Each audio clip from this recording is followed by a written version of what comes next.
Bapak Ibu sekalian yang saya hormati, Golkar sebagai partai yang sudah matang, punya pengalaman malang melintang, sudah 58 tahun, ini pengalaman yang sangat panjang. Banyak makan asam garam dalam perpolitikan Indonesia.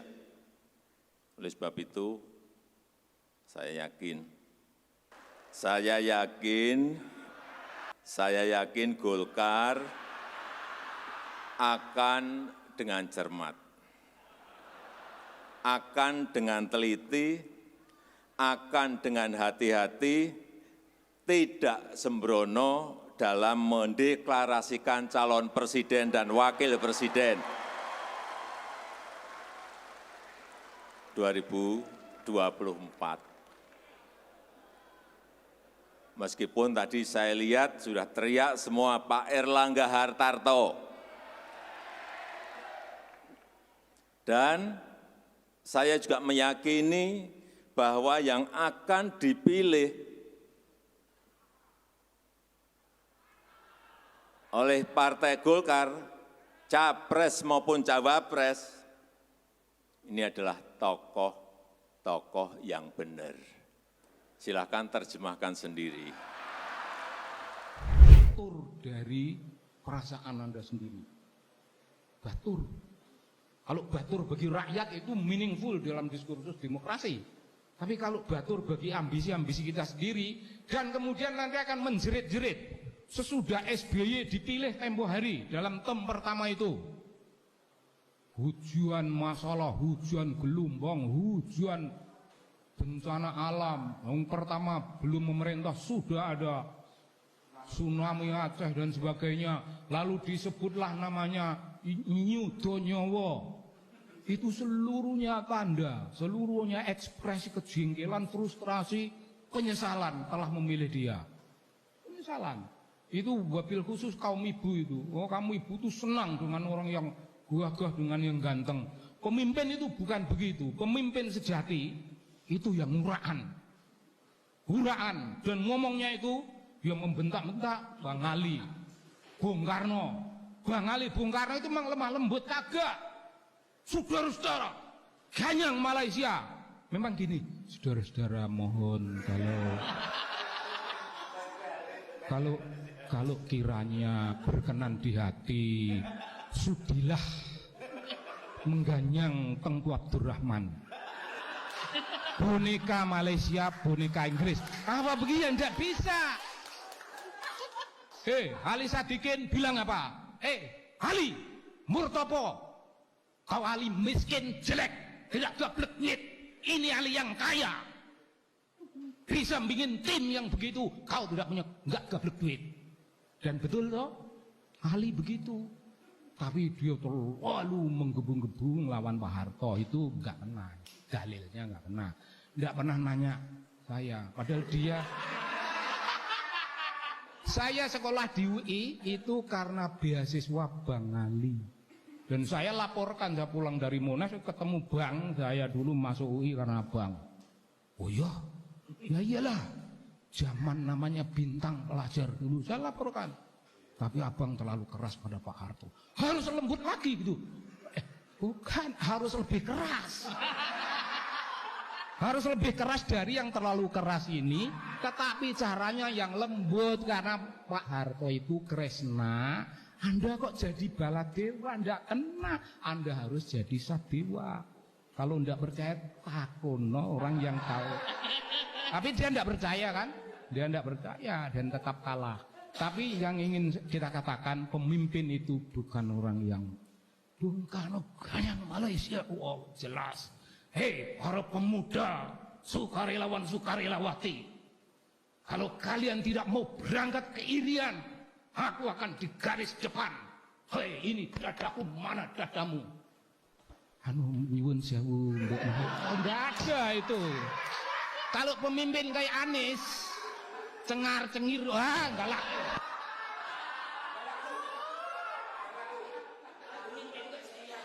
Tidak cukup berkata-kata.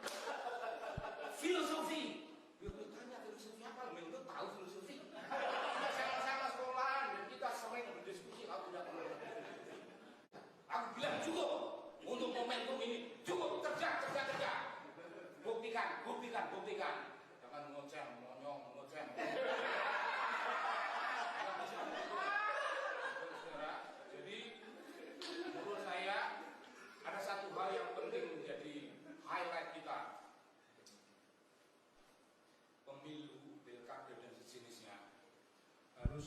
dipandu oleh rasionalitas, oleh hati yang bersih, oleh komitmen kenegaraan yang jelas. Karena komitmen itu untuk diri kita. Kalau kita memilih pemimpin yang hanya pandai berbicara, tidak bisa melaksanakan apa yang dibicarakan, kita yang celaka sendiri.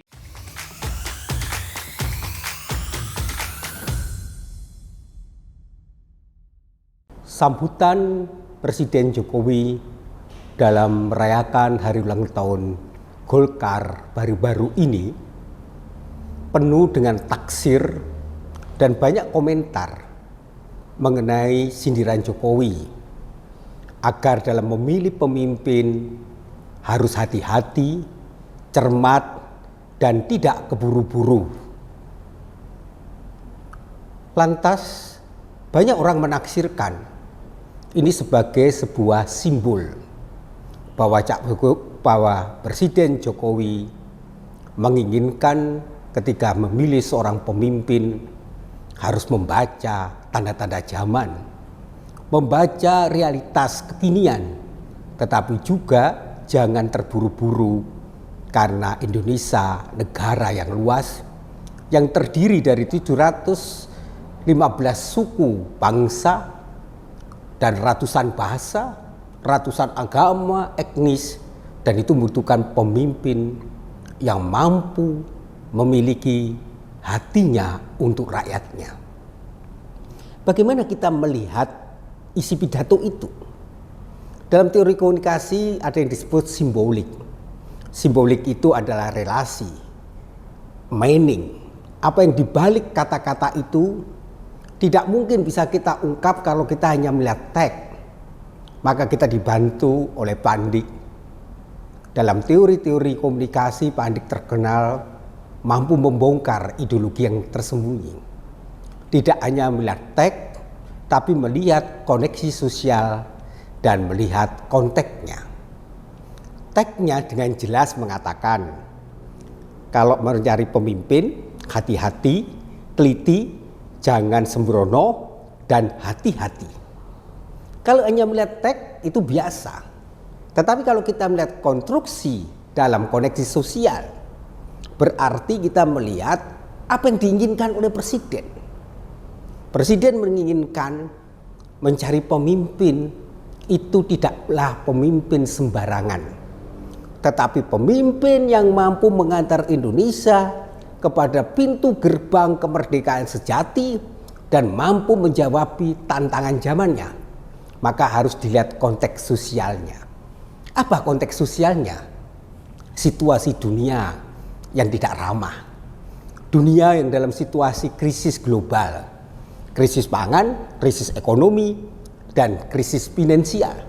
Sehingga Pak Jokowi mengatakan hampir 14 negara sudah masuk pasien IMF.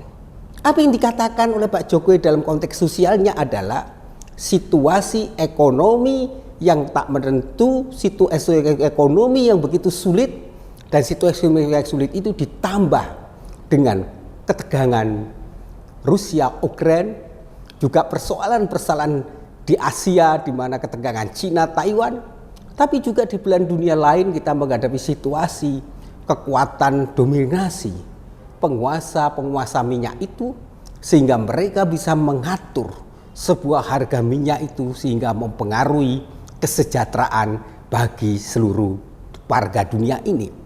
Maka dalam konteks itu Pak Jokowi ingin mengatakan carilah pemimpin yang betul-betul mampu memahami realitas dunia, tetapi juga harus memahami realitas bangsanya, yaitu negara Indonesia yang majemuk, negara Indonesia yang terdiri dari bermacam-macam suku, etnis, budaya, tapi juga termasuk varian budaya yang bermacam-macam itu.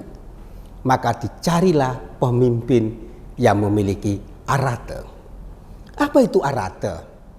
Sokrates dan Plato mengatakan pemimpin yang memiliki keutamaan. Keutamaan bukan hanya sekedar keunggulan ilmu pengetahuan.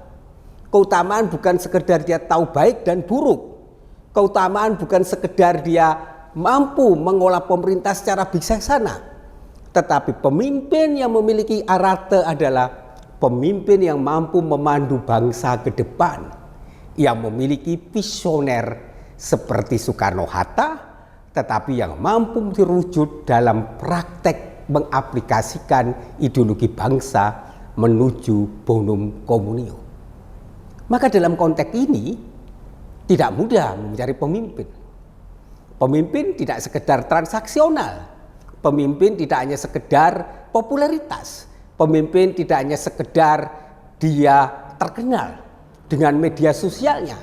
Tetapi pemimpin yang memiliki karakter adalah pemimpin yang mampu memberikan harapan bangsa dan negara untuk menuju kepada cita-cita proklamasi dan Indonesia mampu bermain di dunia internasional dan dunia global. Maka Pak Jokowi mengatakan, carilah pemimpin itu dengan secara matang dan bijak, dan jangan mudah terjebak pada permukaan saja. Tetapi carilah pemimpin yang mampu menjalankan 3 fungsi. Pertama, dia mempunyai logos ilmu pengetahuan baik dan buruk. Dia memiliki pengetahuan tentang ilmu pemerintahan. Dia memiliki pemahaman tentang budaya adat istiadat rakyat Indonesia. Dia pemimpin yang mampu seperti Raja Wali, yang punya wawasan yang tajam. Tetapi pemimpin itu memiliki juga yang disebut etos. Etos apa? Rekam jejak, pemimpin yang selalu bekerja untuk rakyat, pemimpin yang berkeringat bersama rakyatnya, pemimpin yang punya inovasi dan kreativitas, membangun kemandirian di bidang pangan, di bidang ekonomi, di bidang budaya, sehingga pemimpin yang mampu memberi harapan masyarakat yang kecil.